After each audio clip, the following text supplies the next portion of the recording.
नमस्कार प्रिय छात्रों, मैं आचार्य विद्या शर्मा जो राजकीय महाविद्यालय खेड़ी चोपटा में असिस्टेंट प्रोफेसर के पद पर कार्यरत हूँ। आज की ई लर्निंग कक्षा में आप सभी का स्वागत करती हूँ। आज हम बीए प्रथम वर्ष द्वितीय सेमेस्टर के ध्रुव स्वामिनी नाटक की गद्यांश व्याख्या करेंगे। तो आइए अब हम शुरुआत करते हैं। आप सबका कक्षा में स्वागत है। ध्रुव स्वामिनी नाटक के गद्यांश व्याख्या से पहले नाटक के पात्रों का परिचय। ध्रुव स्वामिनी जो नाटक में मुख्य नायिका है, लिच्छवी राज की पुत्री है। चंद्रगुप्त मुख्य नायक है जिसका संबंध गुप्त वंश से है। रामगुप्त चंद्रगुप्त का बड़ा भाई, दोनों समुद्रगुप्त के पुत्र हैं। अन्य पात्र एक शिखर स्वामी जो गुप्त साम्राज्य का अमात्य यानी महामंत्री है। मंदाकिनी नाम की एक खड्गधारिणी जो समुद्रगुप्त की पुत्री है। खड्गधारिणी के रूप में वह वेश बदले हुए है। रामगुप्त ने उसे गुप्तचर की तरह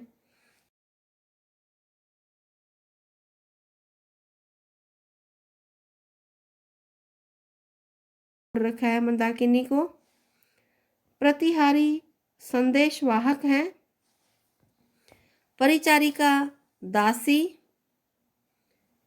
यह नाटक एक ऐतिहासिक नाटक है। जयशंकर प्रसाद जी इसके लेखक हैं। ध्रुव स्वामिनी नाटक 3 भागों में बटा हुआ है, जिसके प्रथम भाग का परिचय संक्षिप्त में हम प्राप्त करते हैं। इस नाटक में जयशंकर प्रसाद जी ने गुप्त युग में अधिकारों की समस्या को उजागर किया है। नाटक का आरंभ पर्वतमाला के समीप एक युद्ध शिविर बनाया हुआ है, वहाँ से होता है। पहाड़ी क्षेत्र की सुंदरता देखते ही बनती है। लिच्छवी नरेश ने युद्ध में अपनी हार स्वीकार करते हुए अपनी पुत्री ध्रुव स्वामिनी समुद्रगुप्त को सौंप दी। समुद्रगुप्त का पुत्र रामगुप्त, जो कि कायर, अयोग्य, विलासी और निर्लज था, उस समय चंद्रगुप्त को उत्तराधिकारी बनाया जाना था। इसलिए ध्रुव स्वामिनी चंद्रगुप्त की वाग्दत्ता थी, यानी मंगेतर थी, प्रेमिका थी। किंतु समुद्रगुप्त की मृत्यु होने पर उनका जो मंत्री था शिखर स्वामी, वह अपनी कुटिलता से रामगुप्त को सम्राट बना देता है। ध्रुव स्वामिनी का विवाह रामगुप्त से कर दिया जाता है। जो राजा होगा उसी के साथ उसका विवाह होना था, रानी बनना था। युद्ध शिविर शक्राज से युद्ध करने के लिए बनाया गया है। शक्राज की यह शर्त है कि रामगुप्त यदि ध्रुव स्वामिनी मुझे सौंप दे तो मैं युद्ध नहीं करूँगा, क्योंकि शक्राज ध्रुव स्वामिनी से प्रेम करता था। रामगुप्त ध्रुव स्वामिनी से एक तरफा प्रेम करता था। रामगुप्त शक्राज की शर्त को स्वीकार कर लेता है, परंतु ध्रुव स्वामिनी जाने से मना कर देती है। अंत में चंद्रगुप्त, सामंत कुमार और ध्रुव स्वामिनी शक्राज के शिविर में वेश बदल कर जाते हैं। इस प्रकार प्रथम अंक का अंत होता है। सीधा तना हुआ अपने प्रभुत्व की साकार कठोरता, अब्र भेदी उन्मुक्त शिखर और इन शुद्र कोमल निरीह लताओं और पौधों को इसके चरण में लौटना ही चाहिए न। इतनी पंक्तियाँ इस प्रकार से आपके पास दी हुई होंगी जिसमें संकेत नहीं होगा कि कौन बोल रहा है। हमारे पास इन पंक्तियों में संकेत है कि ध्रुव स्वामिनी बोल रही हैं। क्यों मंदाकिनी नहीं आई, यानी किस से बात कर रही है? मंदाकिनी से। ये शब्द भी हमारे पास नहीं होंगे। पेपर के अंदर सीधा तना हुआ से लेकर के लौटना ही चाहिए न, यहाँ तक की पंक्तियाँ दी होंगी। ऐसी पंक्तियों की व्याख्या करते हुए सबसे पहले हम प्रसंग लिखते हैं। प्रस्तुत गद्य पंक्तियाँ ध्रुव स्वामिनी नाटक में से प्रथम अंक में से ली गई हैं, जिसके रचयिता जयशंकर प्रसाद जी हैं। इन पंक्तियों में ध्रुव स्वामिनी मंदाकिनी से बात कर रही है, जो खड्गधारिणी के वेश में ध्रुव स्वामिनी के साथ हैं। और दृश्य उस समय का है जब युद्ध शिविर में ध्रुव स्वामिनी प्रवेश करती है और वह सामने के पर्वतों को देखकर कहती है, सीधा तना हुआ। कौन तना हुआ? पर्वत, यानी पर्वत की जो ऊंची चोटी है वह अपने प्रभुत्व की साकार कठोरता, अब्र भेदी उन्मुक्त शिखर, यानी पर्वत की जो चोटियां हैं वो ऊंची ऊंची हैं, अपने प्रभुत्व के कारण वह कठोर हैं, उनको भेदना मुश्किल है और वह स्वच्छंद रूप में खड़ी हैं। इन शुद्र कोमल निरीह लताओं और पौधों को इसके चरण में लौटना ही चाहिए न। वहाँ उगी हुई जो वनस्पति है जिसमें तुच्छ कोमल लताएं हैं और पौधे हैं, उनके लिए कहा गया है कि उन्हें कठोर पर्वतों के चरणों में लौटना चाहिए।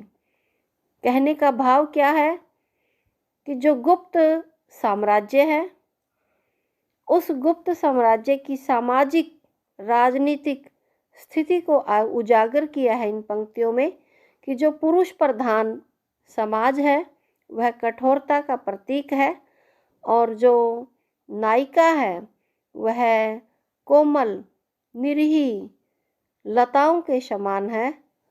उनकी तुलना प्रकृति के हरे भरे पेड़ पौधों और फूलों से की गई है और कठोर स्वभाव वाले व्यक्तियों की तुलना पर्वत से की गई है। दूसरे अंतरे की हम बात करें,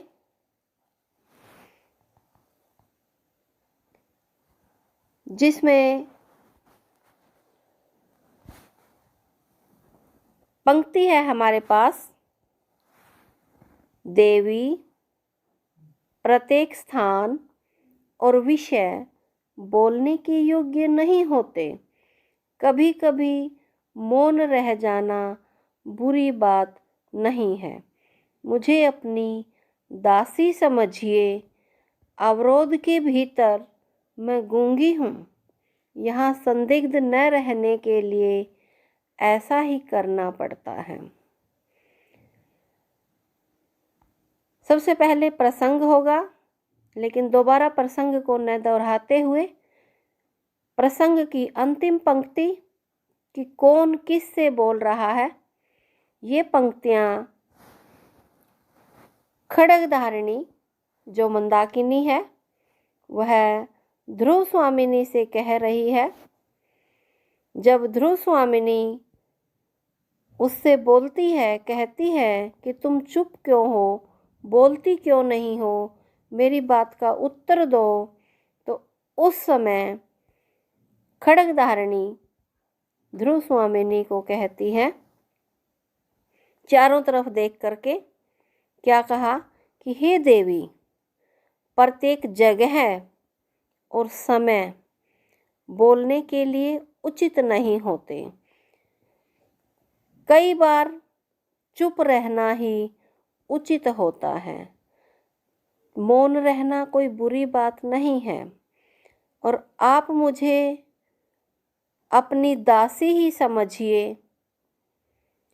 अवरोध के भीतर मैं गूंगी हूँ, अर्थात अनेक रुकावटें हैं जिनके कारण मैं मौन बनी हुई हूँ और मुझे आप गूंगी ही समझिए। यहाँ संदिग्ध न रहने के लिए ऐसा ही करना पड़ता है।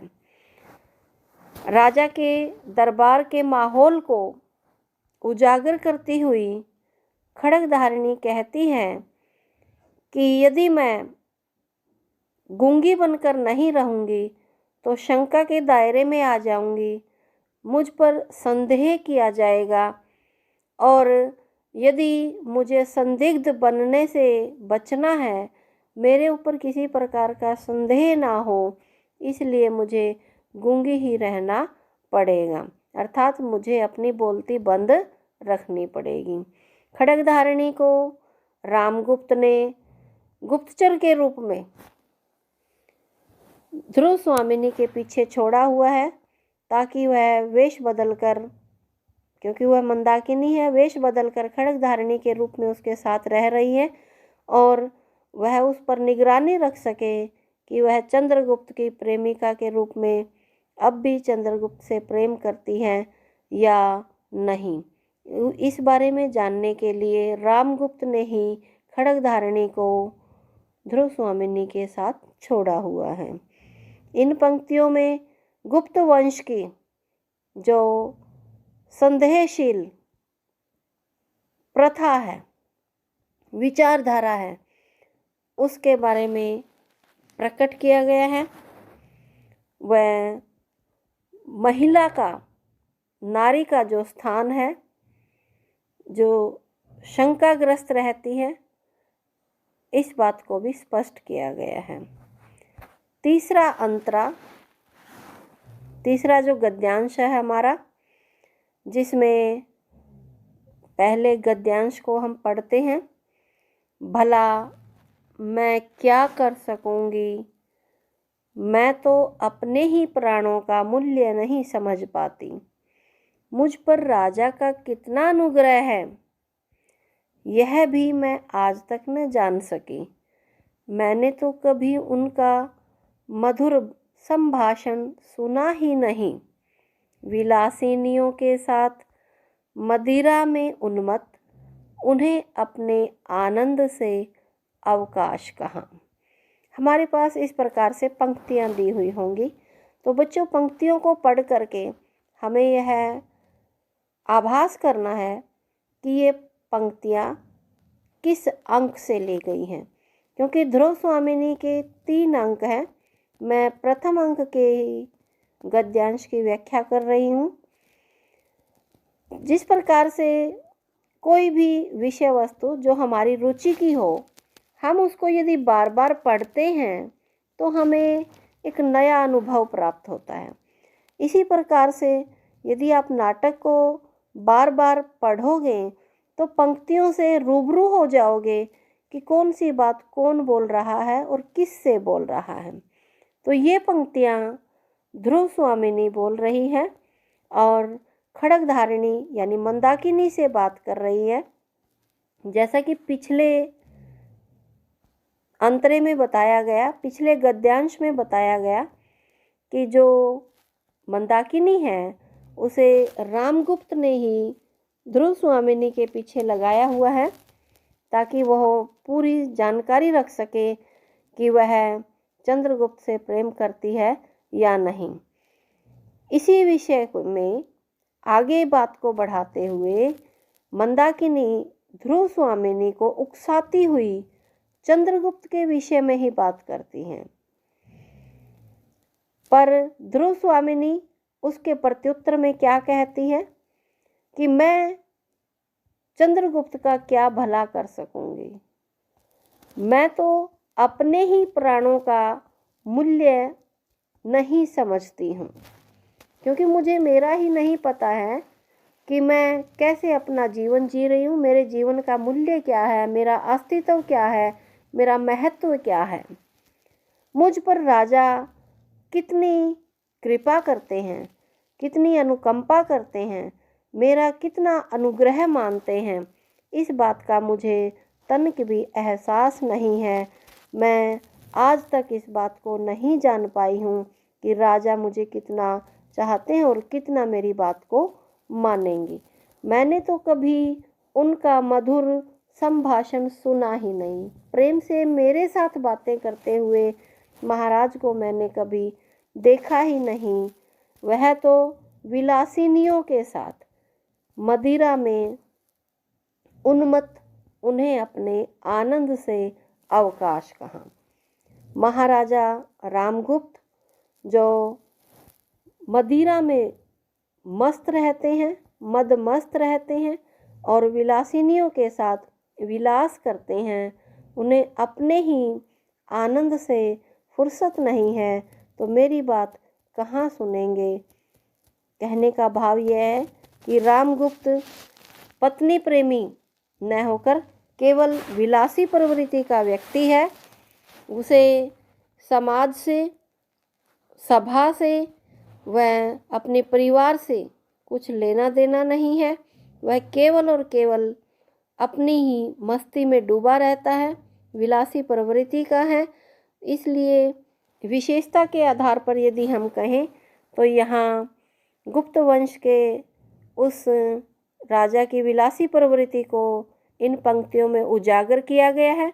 वह रानी होते हुए भी एक नारी की जो स्थिति है उसके बारे में भी प्रदर्शित किया गया है।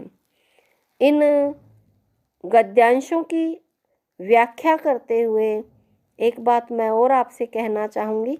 सबसे पहले आपको पात्रों से परिचित होना होगा, कौन पात्र किस रूप में है।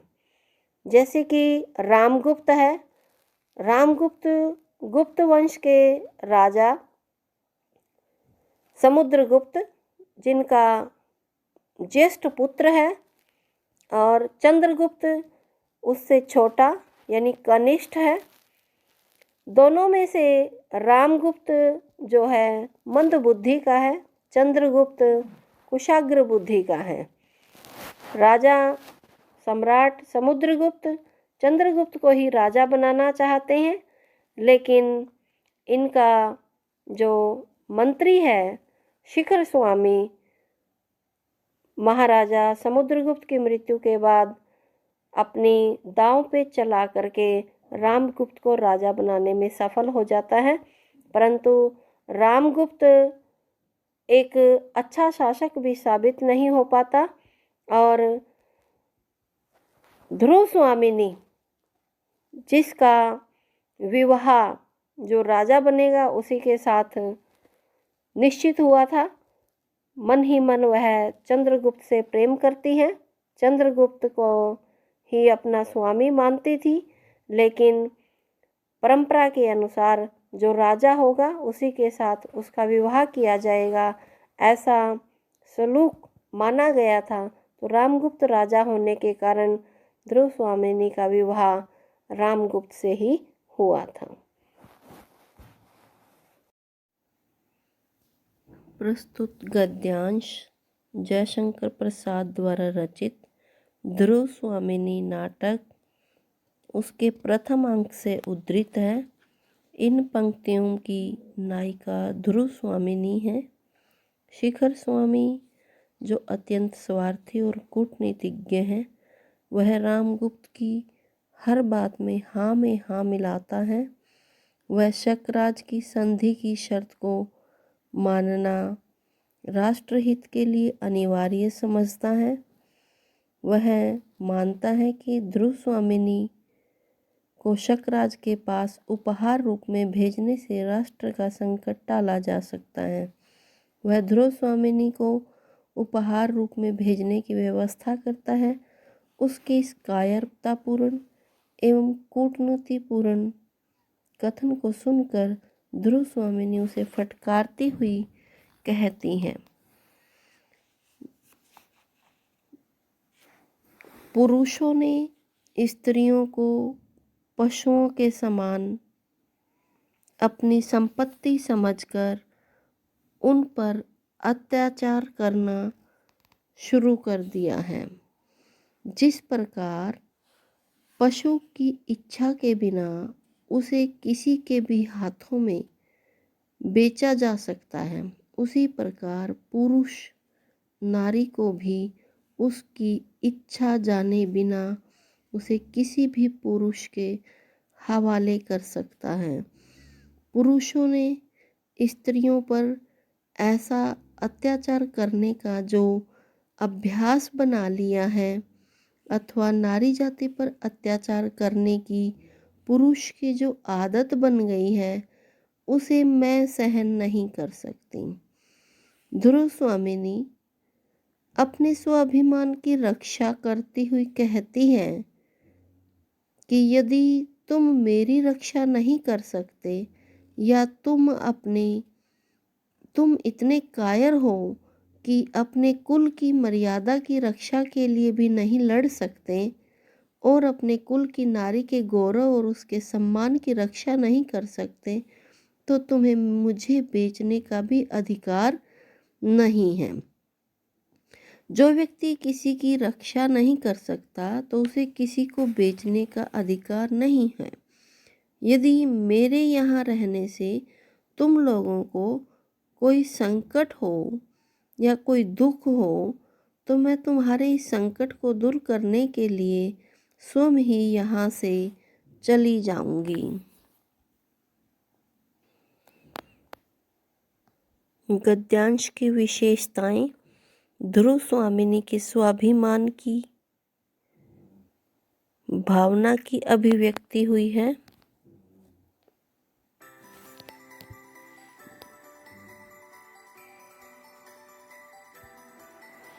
अगला गद्यांश। गद्यांश की पंक्तियों में नाटक के नायक चंद्रगुप्त हैं। जब ध्रुव स्वामिनी आत्महत्या करने के लिए अपनी कटार निकाल लेती हैं तो रामगुप्त डर कर हत्या हत्या चिल्लाता हुआ भाग जाता है। उसके ये शब्द सुनकर चंद्रगुप्त रानी के कक्ष में प्रवेश करता है और उसे आत्महत्या करने से रोकता है। उसके आत्महत्या करने के कारण को जानकर चंद्रगुप्त आवेश में आकर के कहता है कि जिस मर्यादा की रक्षा के लिए, जिस महत्व को स्थिर रखने के लिए मैंने राजदंड ग्रहण न करके अपना मिला हुआ अधिकार छोड़ दिया, उसका यह अपमान मेरे जीवित रहते आर्य समुद्रगुप्त के स्वर्गीय गर्व को इस तरह पददलित न होना पड़ेगा। क्या कहा कि जिस मर्यादा की रक्षा के लिए, जिस कुल के गौरव के लिए मैंने राज्य अधिकार को और पिता द्वारा दिए गए उत्तराधिकारी के पद को भी छोड़ दिया, अर्थात परिवार में राज सिंहासन के प्रश्न को लेकर किसी प्रकार का कलह न किया और गुप्त काल की मर्यादा और गौरव को बनाए रखने का प्रयास किया, आज रामगुप्त द्वारा शकराज के पास ध्रुव स्वामिनी को भेज देने के निर्णय से उसी त्याग का अपमान है। वह कहता है कि जब तक मैं जीवित हूँ मैंने अपने पिता स्वर्गीय समुद्रगुप्त के गौरव को इस प्रकार दूसरों के पैरों के नीचे कुचलने नहीं दूंगा।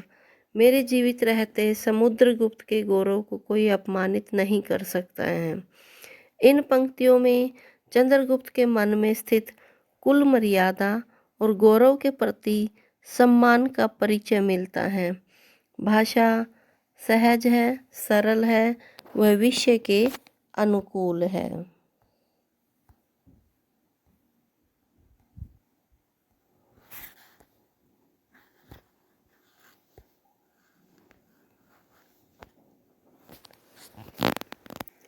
पंक्तियाँ। निष्ठुर मुझे कलंक कालिमा के कारागार में बंद कर मर्म वाक्य के धुएं से दम घोटकर मार डालने की आशा न करो। आज मेरी असहायता मुझे अमृत पिलाकर मेरा निर्लज जीवन बढ़ाने के लिए तत्पर है। ये पंक्तियाँ ध्रुव स्वामिनी के प्रथम अंक से ही उद्धृत हैं। रामगुप्त ध्रुव स्वामिनी पर आरोप लगाता है कि वह उसकी पत्नी होकर चंद्रगुप्त से प्रेम करती हैं। तब ध्रुव स्वामिनी क्रोध में भरकर कहती हैं, तुम निष्ठुर हो, चाहे कितनी ही कलंक भरी कठोर और कड़वी बात कहो, उसका मेरे जीवन पर कोई प्रभाव नहीं पड़ेगा। तुमने जो मेरे जीवन की दुर्दशा की है, उसी कारण मैं पथ पर चलने के लिए, इस प्रकार के पथ पर चलने के लिए विवश हुई हूँ। मेरे इस मृत जीवन को चंद्रगुप्त का प्रेम अमृत के समान प्राप्त हुआ है, अर्थात चंद्रगुप्त का प्रेम उसको जीवन देने वाला सिद्ध हुआ है। उस अमृत के सहारे ही वह अपने जीवन को जीने के लिए बाध्य हुई है, जिस जीवन को रामगुप्त उसे निर्लज कह रहा है। तुम्हारे द्वारा लगाए गए लांछन के कारण कारागार में मर्म कटु व्यंग्य का धुआं अब मेरी सांसें नहीं घोट सकता है। इस प्रकार ध्रुव स्वामिनी डांट और फटकार दे रही थी रामगुप्त को। इन पंक्तियों की विशेषता कि ध्रुव स्वामिनी का जो कथन है वह पूरी नारी जाति के अधिकारों की मांग की ओर संकेत करता है। नारियों के गौरव को बढ़ा दिया गया है ध्रुव स्वामिनी के द्वारा। ध्रुव स्वामिनी रामगुप्त द्वारा लगाए गए आरोप कि वह चंद्रगुप्त से प्रेम करती है, उस पर क्रोधपूर्ण शब्दों में उसे धिक्कारती हैं और कहती है कि जो व्यक्ति स्वयं आरोपी होता है वही दूसरों में दोष निकालता है। ध्रुव स्वामिनी नाटक के प्रथम दृश्य से गद्यांश व्याख्या। गद्यांश की पंक्तियाँ इस प्रकार हैं। भयानक समस्या है, मूर्खों ने स्वार्थ के लिए साम्राज्य के गौरव का सर्वनाश करने का निश्चय कर लिया है। सच है, वीरता जब भागती है तब उसके पैरों से राजनीतिक छल छंद की धूल उड़ी है। ये पंक्तियाँ ध्रुव स्वामिनी नाटक के प्रथम अंक से उद्धृत हैं, जिनके रचयिता जयशंकर प्रसाद जी हैं। ये पंक्तियाँ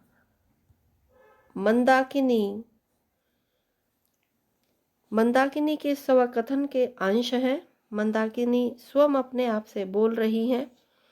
रामगुप्त शकराज के अपमानयुक्त प्रस्ताव को स्वीकार कर लेता है। शकराज की शर्त है कि ध्रुव स्वामिनी और सामंतों की स्त्रियों को उपहार में भेंट किया जाए। अपने इस निश्चय को वह शिखर स्वामी को सुनाता है, जो कि उसका मंत्री है। मंदाकिनी उसकी बातों को सुन लेती हैं। वह रामगुप्त की कायरता और अयोग्यता पर रोष प्रकट करती हुई ये शब्द बोलती हैं। उनकी कायरतापूर्ण मंत्रणा को सुनकर मंदाकिनी को दुख होता है। वह अपने आप से ही कहती हैं कि गुप्त साम्राज्य पर भारी संकट छाया हुआ है। गुप्त साम्राज्य के सामने एक भयानक समस्या है। मूर्खतापूर्ण व्यवहार करने वाले रामगुप्त और उसके महामंत्री शिखर स्वामी ने अपने निजी स्वार्थों, अपने अस्तित्व और अपनी राजगद्दी को बचाने के लिए गुप्त साम्राज्य के गौरव को मिटाने का निश्चय कर लिया है। रामगुप्त एक अयोग्य एवं कायर राजा है। कायर व्यक्ति के लिए आत्मसम्मान जैसी कोई वस्तु नहीं होती। यहाँ तक कि वह कुल मर्यादा को दांव पर लगाने में भी संकोच नहीं करता। ऐसे व्यक्ति शत्रु को युद्ध में ललकारने की अपेक्षा राजनीतिक चालों से काम बनाने का प्रयत्न करते हैं। वे इसे कूटनीति का नाम देकर संतुष्ट हो जाते हैं। रामगुप्त शकराज से युद्ध करने की अपेक्षा ध्रुव स्वामिनी और चंद्रगुप्त को शकराज के दुर्ग में भेजकर बाहर और भीतर के शत्रुओं को पराजित करने की चाल कहता है। अतः इस प्रकार कायरतापूर्वक भागते हुए व्यक्ति के पैरों से छल कपट की धूल उड़ती हुई प्रतीत होती है। कहने का भाव है कि वह युद्ध से भागने को भी अपनी राजनीतिक चाल ही कहता है। विशेषताएं जो है इन पंक्तियों में कि जो रामगुप्त है देश और राष्ट्र विरोधी और कायर नेता के रूप में प्रदर्शित हुआ है। मंदाकिनी की राष्ट्र गौरव के प्रति चिंता अभिव्यक्त हुई है। पंक्तियों की भाषा सहज और सरल है। नेक्स्ट गद्यांश। पंक्तियां इस प्रकार हैं। नहीं, मैं अपनी रक्षा स्वयं करूंगी। मैं उपहार में देने की वस्तु शीतलमणि नहीं हूँ। मुझ में रक्त की तरल लालिमा है। मेरा हृदय उष्ण है और उसमें आत्मसम्मान की ज्योति है।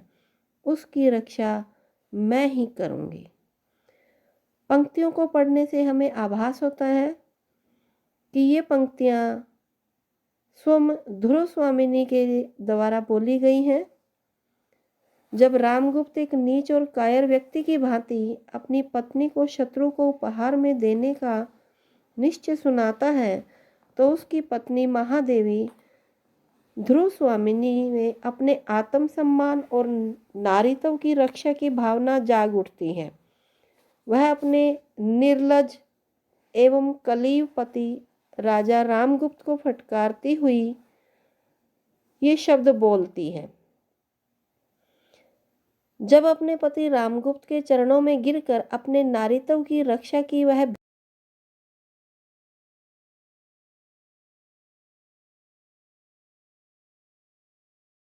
कांप उठती है। वह रामगुप्त से कहती है कि तुम मेरी रक्षा नहीं कर सकते, दूसरा भी कोई मेरी रक्षा नहीं करता तो मैं स्वयं अपनी रक्षा करूंगी। वह रामगुप्त को फटकारती हुई फिर कहती है कि मैं कोई उपहार में देने की शीतलमणि नहीं हूँ जिसे जब चाहा अपने पास रख लिया और जब इच्छा हुई दूसरों को उपहार में दे डाला। मुझ में जीवन की धारा प्रवाहित है। मेरा खून अभी ठंडा नहीं पड़ा। मुझ में अपनी रक्षा करने की यथेष्ट शक्ति है। मैं अपने आत्मसम्मान और गौरव की रक्षा कर सकती हूँ। मेरे हृदय में आत्मसम्मान की ज्वाला धधक रही है, इसलिए मैं अपनी रक्षा स्वयं ही करूँगी। ध्रुव स्वामिनी में तेजस्वी व्यक्तित्व और आत्मसम्मान की भावना व्यक्त हुई है। इन पंक्तियों में ध्रुव स्वामिनी नाटक का अगला गद्यांश। क्यों, यही तो विनय की पराकाष्ठा है। ऐसा विनय परवंचकों का आवरण है जिसमें वह शील न हो जो परस्पर सम्मान की घोषणा करता है। इन पंक्तियों को पढ़ने से हमें अनुभव होता है कि या तो चंद्रगुप्त या ध्रुव स्वामिनी इन पंक्तियों को कह रहे हैं, लेकिन जो बच्चा अपने अंतर्मन से ध्रुव स्वामिनी नाटक का अध्ययन करता है तो उसे आभास हो जाता है कि कौन व्यक्ति किस समय और किस से बोल रहा है, ये शब्द कैसे हैं और किसके द्वारा कहे गए हैं। इन पंक्तियों में चंद्रगुप्त बोलता है जब शिखर स्वामी उसे विनयशील बनने का उपदेश देता है। किसको? ध्रुव स्वामिनी को। जब ध्रुव स्वामिनी तंग आकर के आत्महत्या करने का प्रयास करती है तो रामगुप्त ध्रुव स्वामिनी के आत्महत्या के प्रयास की निंदा करता है, किंतु चंद्रगुप्त उसे कहते हैं कि तुमसे तो यह भी नहीं होता। उन्हें उनकी कायरता के लिए फटकारते हैं। तब चंद्रगुप्त उस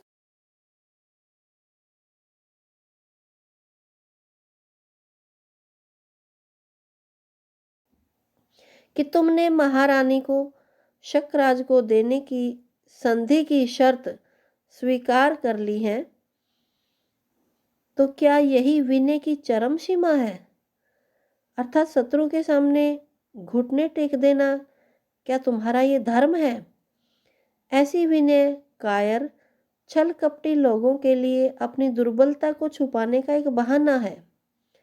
चरित्र में दृढ़ता और पौरुषता के अभाव में किसी भी प्रकार की विनय या अनुनय आत्म प्रवंचना अर्थात अपनी आत्मा को किसी आवरण से ढकना, उसके अतिरिक्त कुछ नहीं है। शीलवान की विनय तो सदा आत्मसम्मान की रक्षा करना है, परंतु रामगुप्त और शिखर स्वामी की विनय राष्ट्र गौरव और आत्मसम्मान को मिट्टी में मिलाने वाली है। वास्तव में यह विनय के नाम पर कायरता और धोखा है। रामगुप्त और शिखर स्वामी की कायरता और उनकी ढोंगेबाजी यहाँ उजागर हुई है। चंद्रगुप्त के चरित्र की विचारशीलता प्रदर्शित हुई है।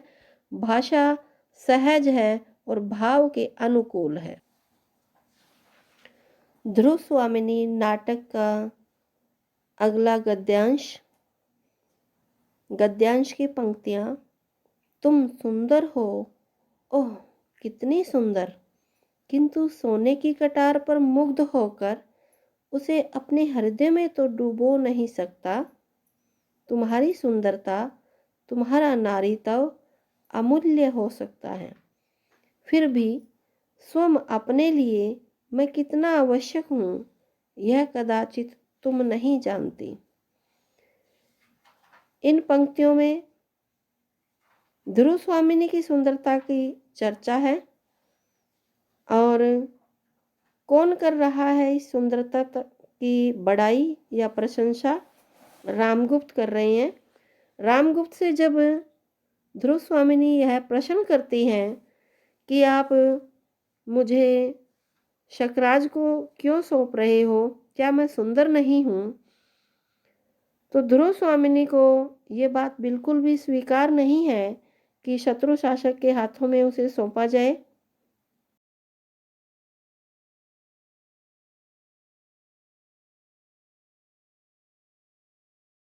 नहीं चाहिए।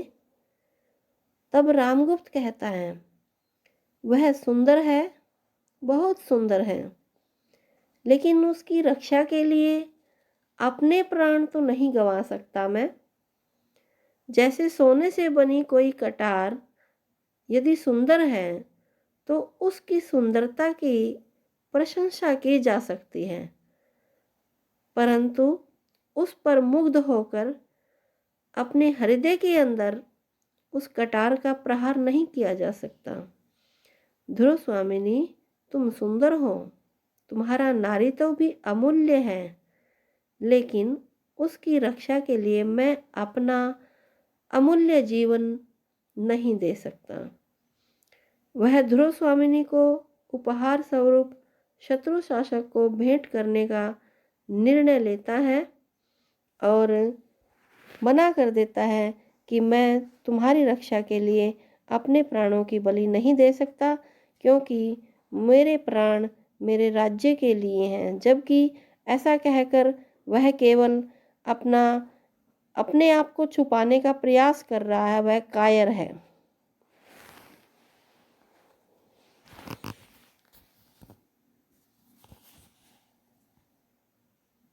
11 मिनट